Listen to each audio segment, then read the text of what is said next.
Como é que é, pessoal? Bem-vindos novamente ao Underground Voice ao vivo. Hoje tenho o prazer e a enorme honra de conhecer e conversar com uma lenda viva, o Mitch Harris.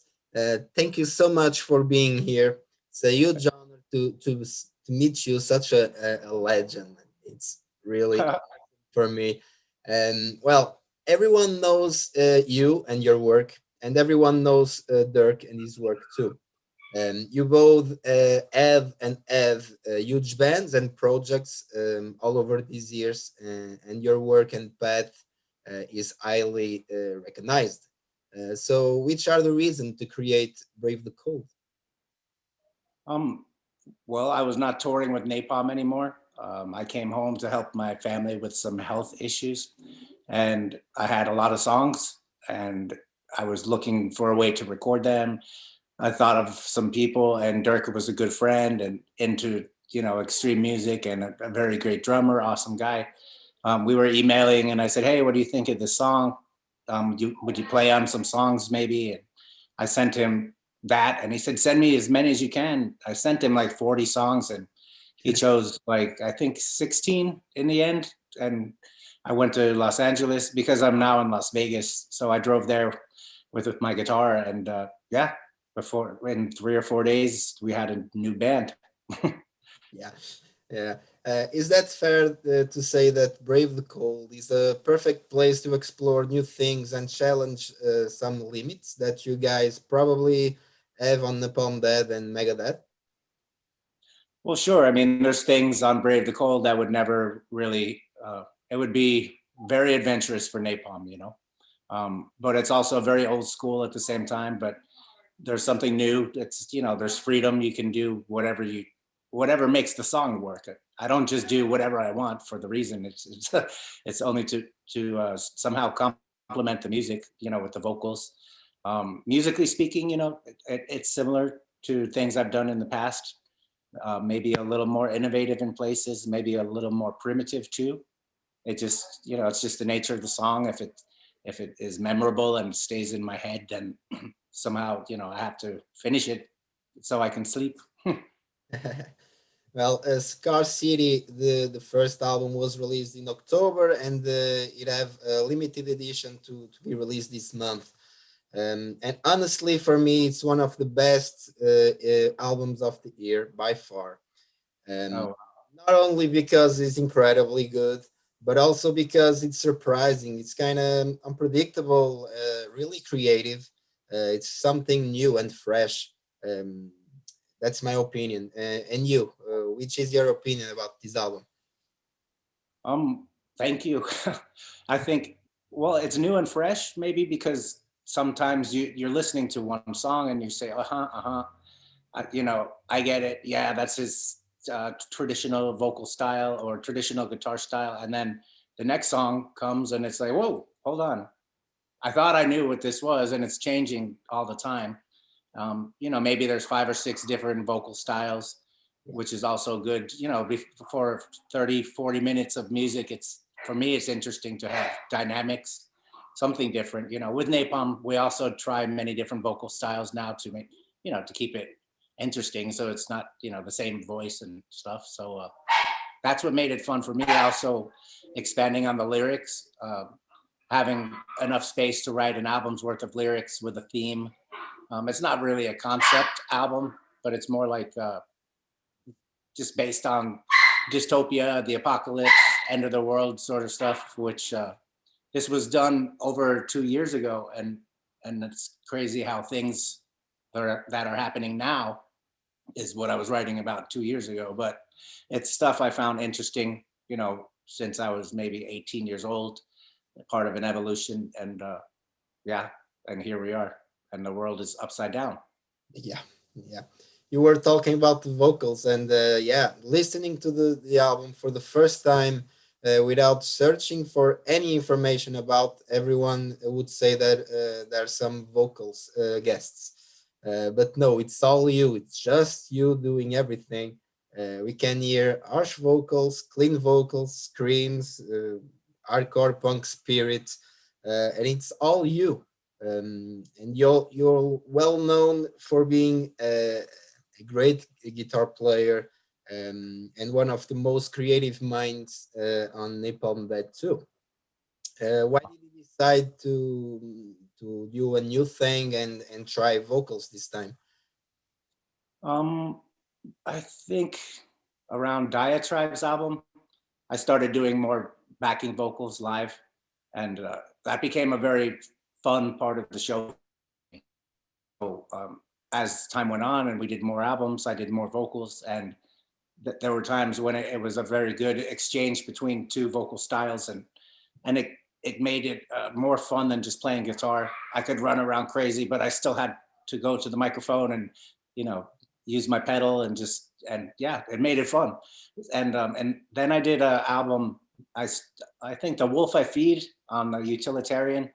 I tried some clean vocals, and then that was something I wanted to try more of. So I did a Menace album with Derek Roddy, Impact Velocity, and of course that was probably too adventurous for many people, but for me it was one of the my favorite work that I did, and it didn't do too well, you know, with the grindcore community. But for me, it was something I wanted to explore, and also not do too much in Napalm Death, of course. So my vocal range is here to here, and Barney has the low voice.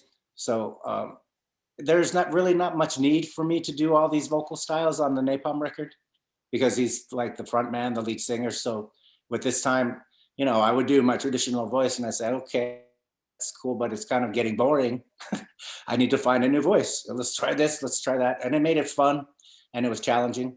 But the lyrics, you know, also were important to me. So I wanted to make sure that if possible, you can still understand the words, but it's still extreme and aggressive.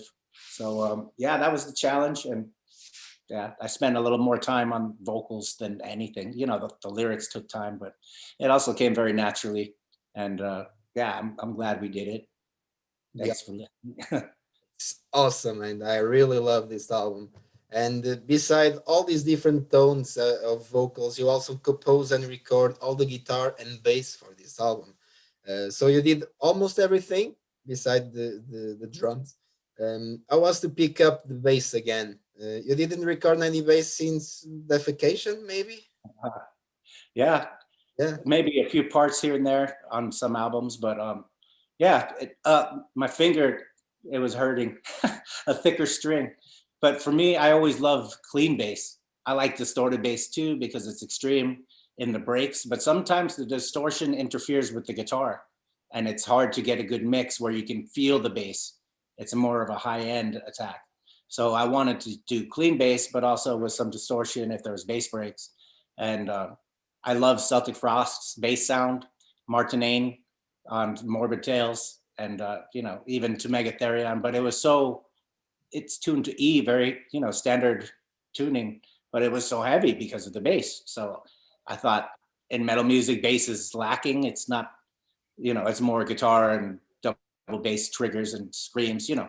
So we tried, what I did, I bought a 5-string set of 5-string bass strings, and I stuck it into my 4-string so I could have the thickest bass string to get more bottom end and sub. And I learned somehow to play the whole album on 1 string so I wouldn't lose any sub. So that actually took more time, but to me it was funny. And I don't know if people notice, but yeah, it's enough, you know, nothing fancy, just a nice solid to add body to the guitars and leave space for other things. And yeah, it's Yeah. interesting. You're the first person who mentioned the bass, you know. It's cool. You already did the different stuff, but you're always recognized by your work in grindcore or that metal scene.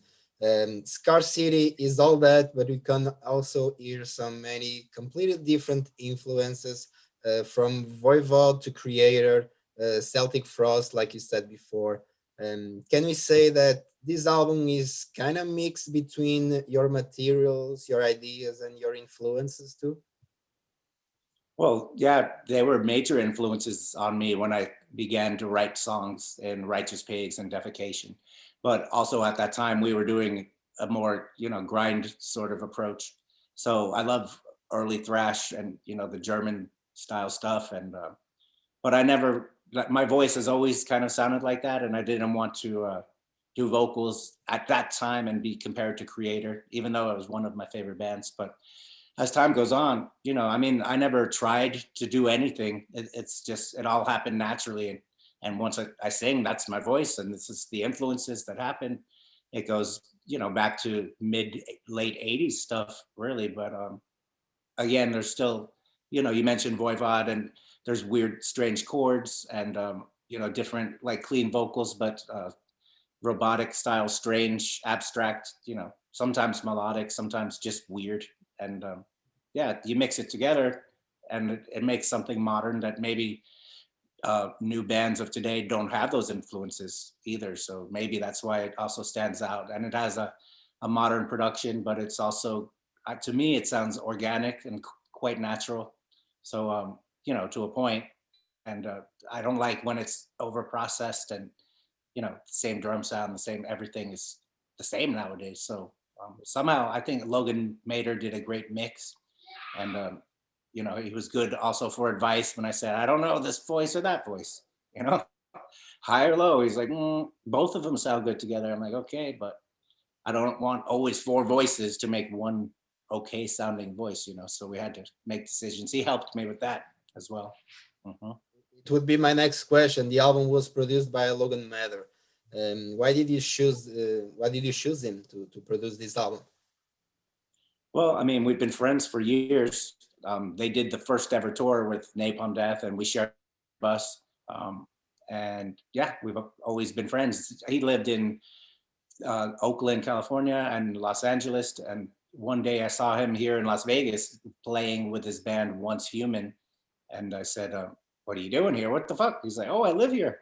It's like, oh, wow, I didn't know that. What are you doing? He's like, oh, I have a small studio down in this warehouse place. And I got his number and I forgot about it. You know, years later, Dirk, he wanted to use the studio.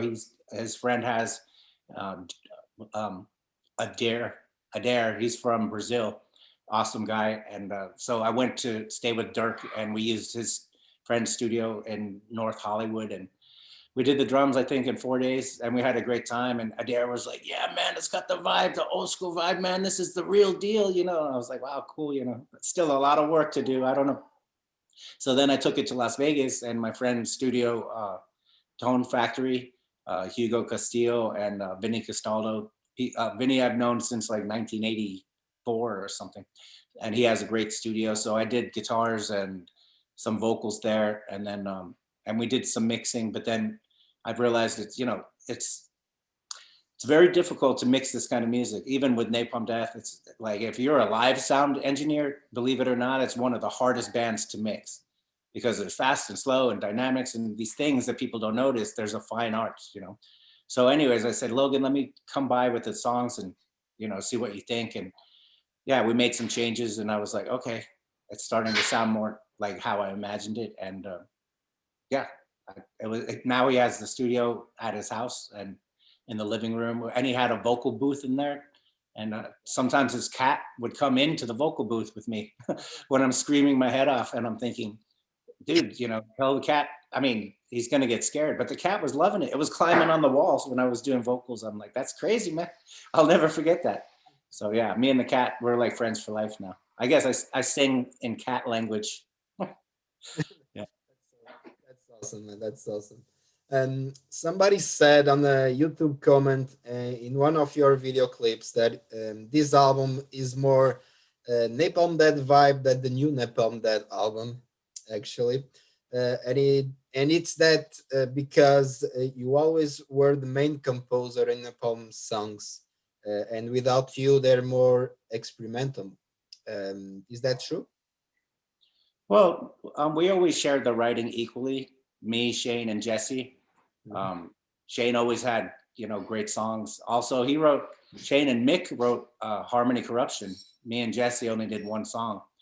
Obviously, after Jesse left, it was me and Shane were the main writers. So, um, I mean, it still has my guitar style, my approach, the way I structure songs, and the way with the vocals, how the vocals go, everything. So it will always have that underlying feel, unless I purposefully avoid that. But there were songs here that could have probably been used on the new Napalm album, but Shane already had so much material, and we're still all great friends. And when they asked me to play on the record, I was honored to do so. And I went to England for a week, and I got to see my friends and family, and that was, I'm glad I did it. So, and that was 2 years ago as well, longer. So suddenly they both come out at the same time. And, I mean, there were times when I was doing vocals on Brave the Cold, and I thought, man, Barney's voice would have been perfect right here, man. But hey, I can only do what I can do, and they can do what they can do. And I didn't do any vocals on the Napalm. So, I mean, yes, I mean, it's their 13th, 16th, 17th. I don't know what album it is really, with all the EPs and everything. So what do? You don't do the same thing. I don't think they're experimenting. I think that they're just building on what we've done. It's like, we know what works and what doesn't work. And how you see the band in the future. And it's, something old and something new. And, it's not always, I mean, we had experimental songs on Brave the Cold, which will probably be on the EP, because I thought for the first debut album, it would be maybe more straightforward, intense, aggressive, short and sweet, and save the avant-garde stuff for the EP, and, build it. If there is another album, then, we'll mix from there. But yeah, there's some really radical stuff. And maybe, I know some people have a very short attention span, and maybe they think it's too much. I was into it, but I don't like this weird shit, It's too weird for me. It sounds like diatribes. I'm like, no, it doesn't.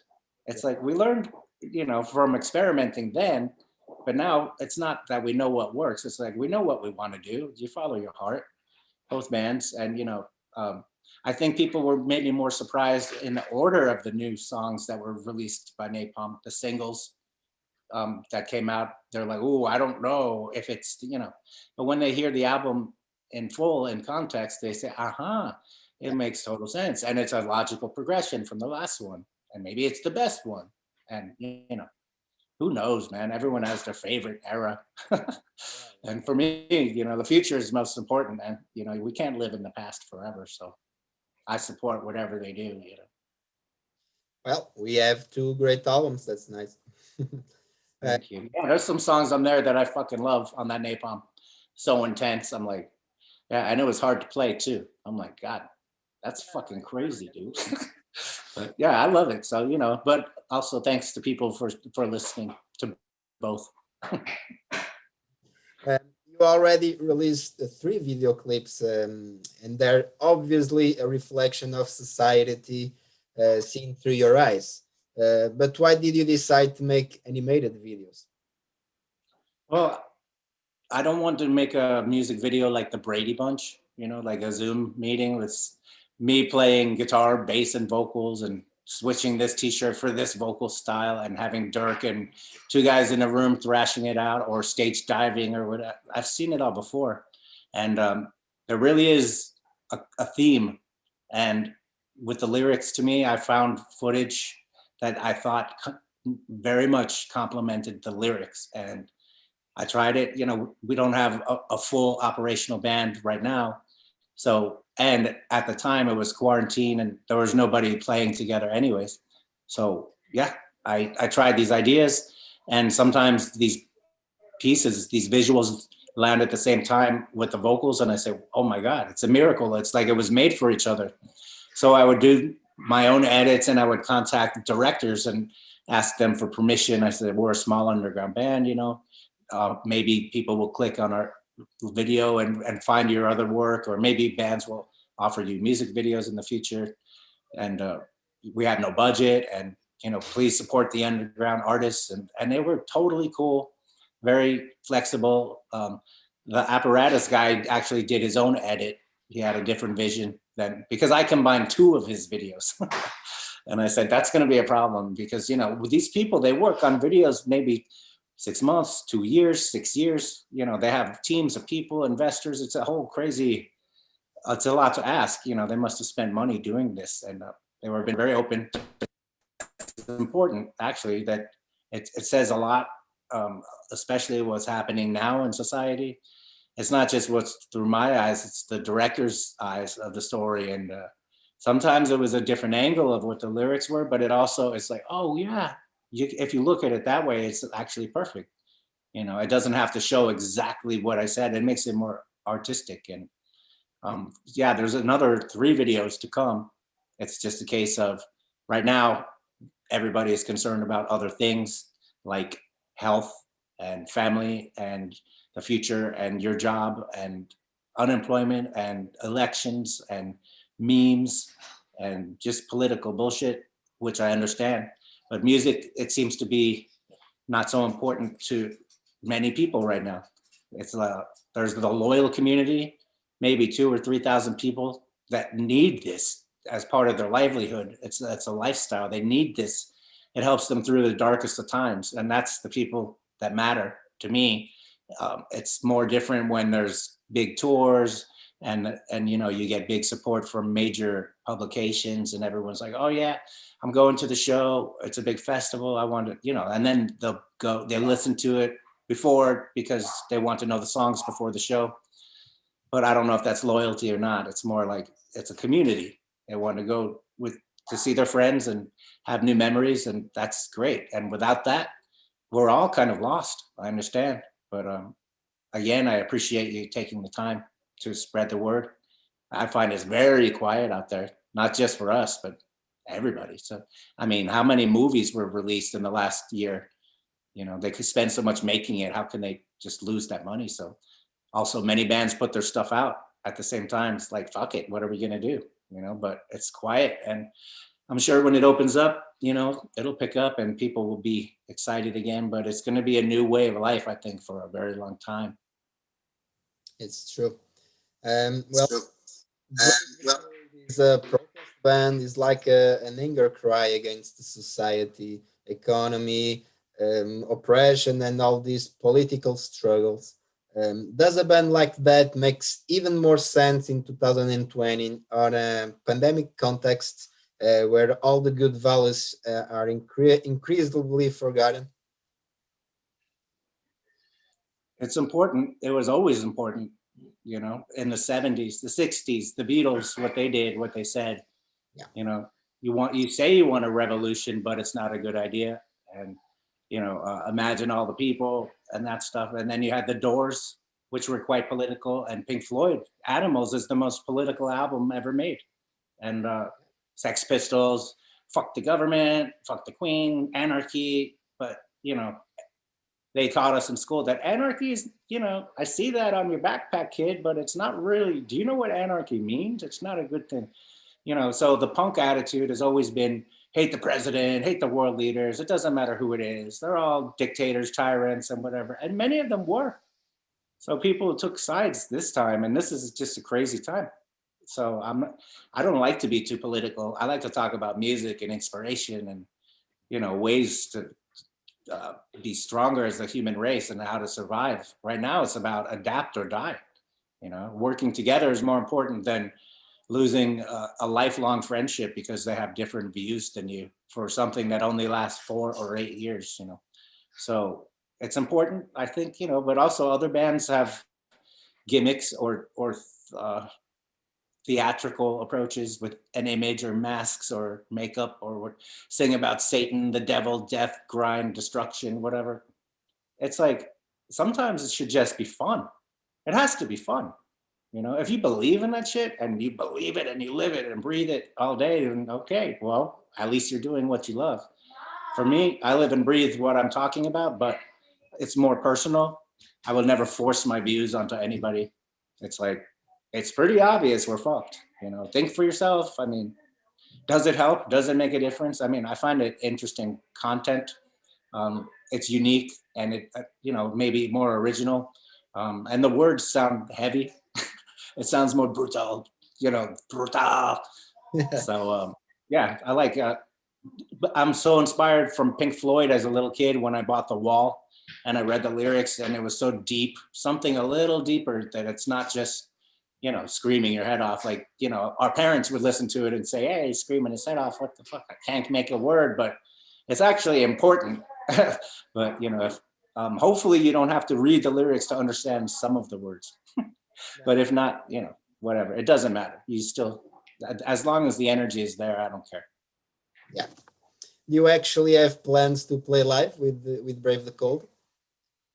Well, I mean, Dirk will be busy with Megadeth for sure. And I did say when things got quiet, I said if he wanted to do some shows or something, it's okay, man, I'm busy. But he said, hey, if you ever want to do something live, you have my blessing. It's okay. You bring another drummer. But again, it wouldn't be the same without Dirk, man. He's so fun to play with, such an awesome player. And not that I would or wouldn't, I don't know. It's going to be a while before Yeah, probably. anyone plays live. And, to travel so far, maybe we could play in Portugal and we'll have like 30 people, and I'll come, yay, we came 10,000 miles, man. Woohoo. Lisbon rocks. No, it's not your fault. No, but we'll try. If there's an interesting offer or some festivals, maybe he'll have time, but it'll be a lot of work. I have ideas for other members to make it interesting, and we'll see. I never say never. Hi. Hello. Well, I would love to have Breath of Cold here in Portugal and to record a live interview in video. It would be awesome too. Do you have any memories of Portuguese crowd anyway? Oh yeah, but Paradiso, no, Paradise Paradise Club. Yeah, I mean, we always played there. I mean, one time we played with Manowar at the Sony Center, right? Yeah, With yeah, Napalm. yeah. Yeah, and they pulled the power on us 3 times, killed the power, right? I was like, really, really, come on, man. But yeah, Paradise, yeah, right there by the water and the that little seafood restaurant. I remember. I remember one time we played. Well, we would get there the night before, and there was some techno party until 6 in the morning, and it'd be like, "Yeah, this is great," and wake up the next day like, "Oh man, we need to play soon. Sound check." But one time we played there. I mean, the crowd was always great. It's a perfect size room. I don't know, 500 people. And when it's packed, the energy is right to the front and the stage diving is totally safe and everyone is just happy. One time there was a flood. I think we played with Cradle Filth, Cradle Filth, Cradle of Filth. And there was a big storm and a really big flood and it went into the basement and there's dressing rooms downstairs and it filled up like, I don't know, 1 meter. It was getting close to the electricity box. I said, man, let's get out of here. Don't walk near the water.